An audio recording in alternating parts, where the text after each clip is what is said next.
the latest military news update. This is AFP Community News, hosted by Rofh Suzon every 12 noon, Mondays to Fridays. Only here on DWDD Armed Forces Radio. One AFP for a stronger Philippines.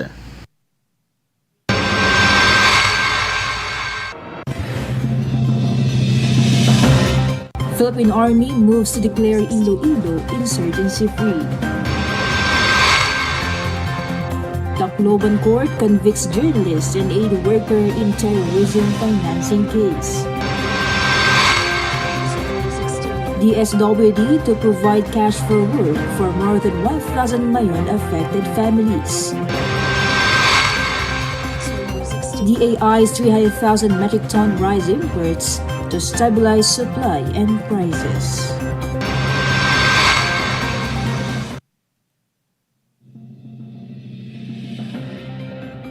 Hello to our viewers, especially to our troops at Camp Emilio Ginaldo in Quezon City. Today is Friday, January 23, and this is AFP Community News, your trusted source for updates on the armed forces and other developments across the country. I am Rofh Suzon-Abay, here to bring you today's stories. DWDD Armed Forces News. For the brief overview of our news, the Philippine Army said Iloilo Province may soon be declared insurgency-free as it moves to recommend the area for stable internal peace and security status. Theo 1st Infantry Brigade Commander Brigadier General Nel Richard Patricio said no armed rebel sightings have been recorded in the province over the past year. He noted that successful arrests, surrenders, and utilizations of leaders have reduced New People's Army strength in Panay to a minimal and largely inactive level. The Army said the declaration would support development and investment while security forces continue operations across the island. DWDD Armed Forces News. At the Tacloban City Court convicted journalist Frenchie May Campio and humanitarian worker Mariel Domiquel of terrorism financing, but acquitted them of illegal possession of firearms and explosives.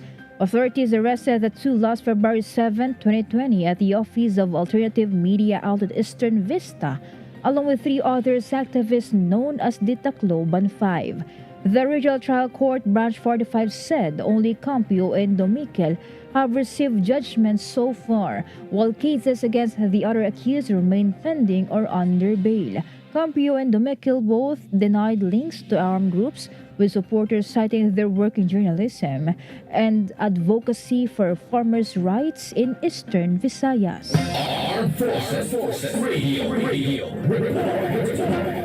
From our report on the ground, let's hear the report of Mike about 21st IB and MHO partner for measles rubella immunization in Sulu. Go, Mike. The 21st Infantry Battalion partnered with the Municipal Health Office of Panglima Istino in conducting a measles rubella supplement immunization in Barangay Gata-Gata, Sulu yesterday. The activity aimed to protect children from measles and rubella and strengthen the government's public health campaign. Through close coordination, the troops helped ensure a safe and orderly vaccination process. Officials said the partnership enabled more children to receive essential health services. This is Mike reporting for AFP Community News, one AFP for a stronger Philippines. Thank you, Mike. DWDD Armed Forces News. The Philippine Navy boosted its maritime patrol and defense capability with the commissioning of BRP Miguel Malvar and BRP Diego Silang and the upcoming service entry of BRP Raha Sulaiman. Navy officials said the new ships will extend operational reach across the country's vast maritime domain and allow the formation of more surface action groups for mission-specific operations. The modern vessels strengthen the Navy's growing fleet of surface combatants and improve its ability to protect national waters.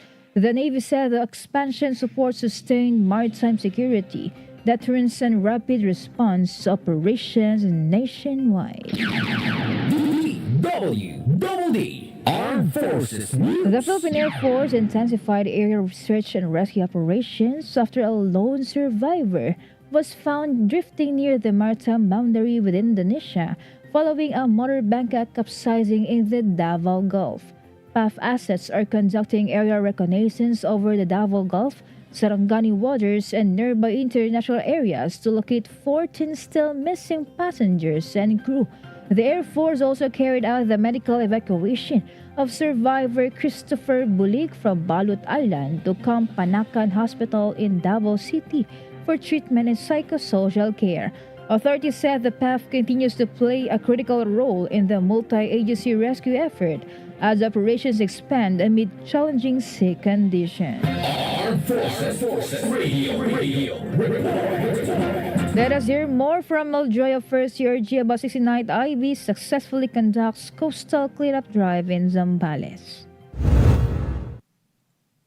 Yes, Rofh, the 69th Infantry Cavalry Battalion once again demonstrated their concern for the environment and community after conducting a coastal cleanup drive in Barangay Dampay, Candelaria, Zambales in partnership with the Philippine Coast Guard and the local government of Barangay Dampay together with the community's fishermen.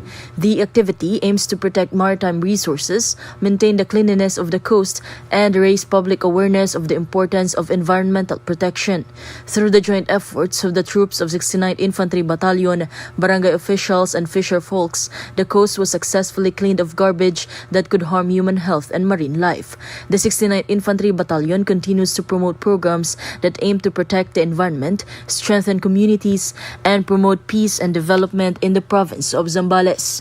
This is Meldray Nesho Oroco reporting for AFP Community News. One AFP for stronger Philippines. Thank you, Maljoy of 1st CRG.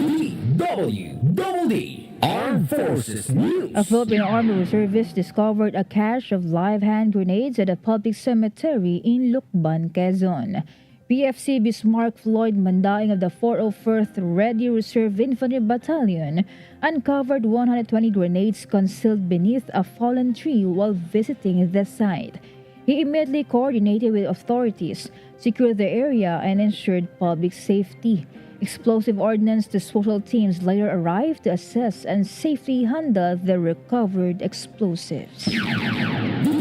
DWDD National News. For our national news, the Department of Social Welfare Development announced that a Cash for Work program will be provided to 1,323 families affected by the continuing unrest of Mayon volcano. DSWD Assistant Secretary Eileen Dumlao said these families include farmers and fisher folk whose livelihoods were disrupted by the volcanic activity. She explained that when they first visited Albay, they already assured that additional interventions will be provided apart from the usual food and non-food items. Under the CFW program, beneficiaries will receive financial aid based on the regional minimum wage rate multiplied by 30 days. Each beneficiary is expected to receive more than 13,000 pesos a month in exchange for community-based work such as planting in vacant areas, tending livestock, maintaining sanitation facilities in evacuation centers, and similar activities. Armed Forces Radio Report. From NOLCO, let us hear some information from Juan. 503rd Brigade receives ISO Streamer Award for Excellence in Internal Security. Go, Joanne. The 503rd Infantry Brigade Philippine Army was awarded the Internal Security Operations Streamer Award during the Northern Luzon Command New Year's Call and Year-End Campaign Assessment. The award was conferred in recognition of the brigade's outstanding accomplishments as a tactical unit of the 5th Infantry Division Philippine Army, which led to the successful dismantling of weakened guerrilla front Baggas under the Ilocos Cordillera Regional Committee. This achievement highlights the 503rd Infantry Brigade's significant contribution to internal peace and security through intensified military and intelligence operations, community support programs, and close coordination with law enforcement agencies and local stakeholders. These efforts were carried out in line with the national government's whole-of-nation approach to addressing the root causes of insurgency. This is John Sagok reporting for AFP Community News, One AFP for Stronger Philippines. Thank you, Juan from NOLCO. DWDD National News. Domestic workers or kasambahay in Metro Manila are set to receive an additional 800 pesos in their salaries early next month. These after the Regional Tripartite Wage and Productivity Board National Capital Region approved the wage order granting the adjustment. The National Wages and Productivity Commission said the measure will raise the monthly pay of kasambahays in the region from 7,000 to 7,800 per month, effective February 7 or after 15 days from the order's publication. Covered by the salary adjustment are general house help, whether stay in or live out, yaya, cook, gardener, laundry person, and any person who regularly performs domestic work in one household in an occupational basis. DWDD National News. The Department of Education has enhanced the alternative learning system to better align it with the formal kindergarten to grade 12 or K-12 curriculum. The move also targets to strengthen pathways to allow out-of-school children, youth, and even adults to acquire education, life skills, and increase employability credentials. Education Secretary Sonia Angara said the enhanced ALS is designed to function as a credible and flexible alternative to formal schooling rather than a stopgap program. Angara added they are promoting education with dignity and opportunity, especially for those left behind or marginalized by the system. Armed Forces Radio Report. And some information from Leonor about 12 IB showcases readiness at Hamindan Binuligay Festival. The 12th Infantry Battalion joined the Hamindan Binuligay Festival 2026 in Hamindan, Capiz to strengthen community engagement. During the event, troops conducted squad battle drill demonstrations and displayed basic armaments to highlight unit readiness and transparency. The battalion also joined the Sad Halad with the 3rd Infantry Division to honor local religious and cultural traditions. Army officials said the activity reaffirmed the unit's commitment to community partnership, cultural respect, and nation building. This is Leonor Tanap reporting for AFP Community News, 1FP for Stronger Philippines. Thank you so much, Leonor. DWDD Armed Forces News. And for our announcement, good news for our AFP pensioners whose pension accounts are with the Land Bank of the Philippines. We would like to inform you that you may now withdraw your pension for the month of January today, January 23, Friday. And meanwhile, AFP pensioners whose pension accounts are with the Development Bank of the Philippines and the Philippine Veterans Bank may withdraw their pension on January 26 on Monday of this month. Additional information, pensioners whose accounts are tagged as hold may coordinate with the AFP PGMC office or call their hotline at 0966 311 5003. Again, 0966 311 5003. DWDD National News. For other national news, the Department of Agriculture is considering an initial importation of 300,000 metric tons of rice in February. This is part of its calibrated measures to stabilize supply and retail prices following a consultation with industry stakeholders which assured support for local farmers. The DA said that Agriculture Secretary Francisco Chu Laral Jr. secured the commitments from rice millers and importers for continued support for local farmers by maintaining minimum palay buying prices during the approaching harvest season. Meanwhile, traders also assured continued purchase of palay at no less than 17 pesos per kilo for wet palay and 21 pesos per kilo for dry palay, depending on quality. DWDD National News. A total of 90,727 Filipino workers have benefited from the Pag-ibig Funds Loan Program in 2025. This amounts to 140.54 billion in loan releases, an 8% increase from 129.73 billion pesos in 2024. Pag-ibig Fund CEO Marilyn Acosta said the workers have either bought housing units or financed home construction, renovation, or improvement. Meanwhile, Housing Secretary Jose Ramon Aliling said The housing loan accomplishment in 2025 reflected the sustained work by the Department of Human Settlements and Urban Development under the expanded Pambansang Pabahay para sa Pilipino program to help more Filipino workers secure decent homes. Armed Forces Radio Report.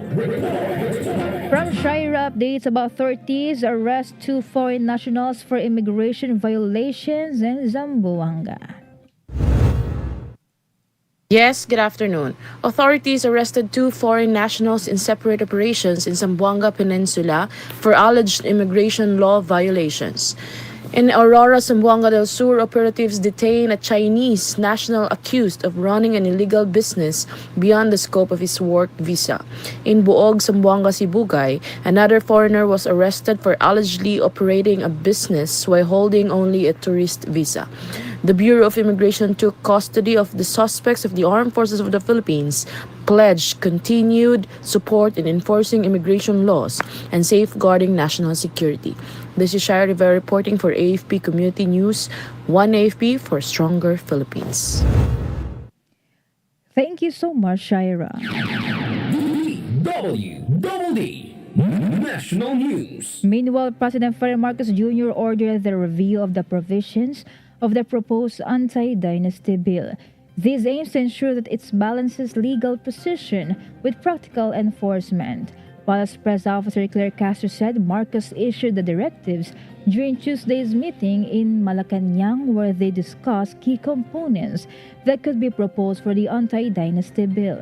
She explained that discussions focused on the levels of prohibition, the degrees of familial relationships to be covered, as well as the types of relationships considered, including consanguinity and affinity and positions covered.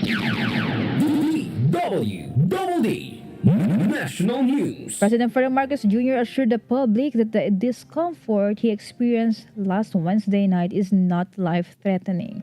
In a video message, Marcos said he is feeling much better as the issue was addressed.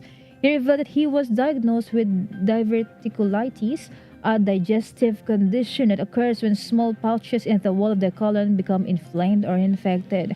Marcos said the condition can affect people who are stressed or advancing in age. The chief then executive acknowledged that his doctor has advised him to slow down, but stressed that he must continue performing his duties. Armed Forces Radio Report. On the other line, let's hear more from Amy about the India and Germany boost defense ties during high-level meeting.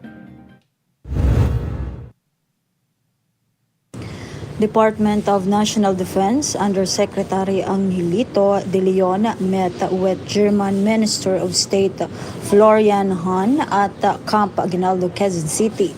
Both sides underscored their shared commitment to a free and open Indo-Pacific and a rules-based international order as the Philippines prepares to chair ASEAN in 2026. The officials discussed expanding cooperation under the Philippines-Germany Defense Cooperation Arrangements signed in May 2025.